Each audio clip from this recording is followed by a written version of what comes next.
Price Lord. கர்த்தர் சொல்லுகிறார், மனுஷன் எப்படி போதிக்கிறாராம், சூதும் வஞ்சிக்கிறது மீதுமான தந்திரமான போதனையை நமக்குள் கொடுத்து கொண்டிருக்கிறார் என்று கர்த்தர் சொல்கிறார்.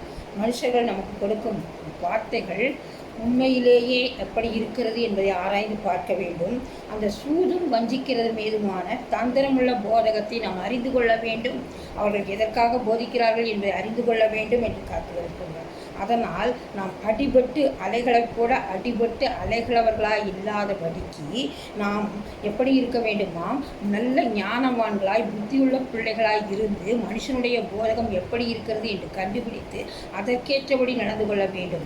ஏனென்றால் நாம் பெரியவர்களாகிட்டோம், வளர்ந்து விட்டோம். குழந்தைகளைப் போல நாம் சூதுவாதம் தெரியாமல் மற்றவர்கள் சிக்கிக்கொள்ளக்கூடாது. அவர்கள் போதகத்தில் என்ன உண்மைத்தன்மை இருக்கிறது, எதற்காக போதிக்கிறார்கள், எப்படி இப்போ நம்மை அடக்கி வைத்திருக்கிறார்கள், நம் என்ன சொல்லிக் கொண்டிருக்கிறார்கள் என்பதை நாம் புரிந்து கொள்ள வேண்டும் என்று கர்த்தர் எபேசியர் 4ஆம் அதிகாரம் 14ஆம் வசனம் 15ஆம் வசனம் மூலமாய் நமக்கு இப்பொழுது பேசிக்கொண்டிருக்கிறார்கள். பிள்ளைகளே, எந்த போதகமான வஞ்சகமான சூதும் வாதுமான வஞ்சிக்கிறதுக்கு ஏதுவான போதகத்தில் சிக்கிக் கொள்ளாதேயுங்கள் என்று கர்த்தர் இந்த வார்த்தையின் மூலம் நாம் எச்சரிப்பு கொடுக்கிறார். குழந்தைகளாக இருக்கக்கூடாது. எல்லாவற்றையும் தேர்ந்து ஞானத்தோடு ஆராய்ந்து பார்த்து நாம் தேவனுடைய வேதகம் எப்படி இருக்கிறது, தேவனுடைய வார்த்தை எவ்வாறு இருக்கிறது என்பதை புரிந்து கொள்ள வேண்டும்.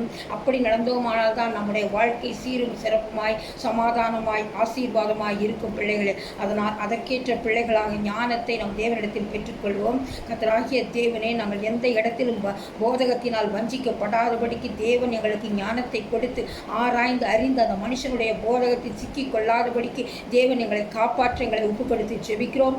ஆவியானவர் எங்களோடு பேசுவீராக, எங்களை பாதுகாத்துக் கொள்வீராக. வல்லமையுள்ள இயேசுவின் நாமத்தினாலே ஜெபிக்கிறோம் எங்கள் நல்ல பிதாவே.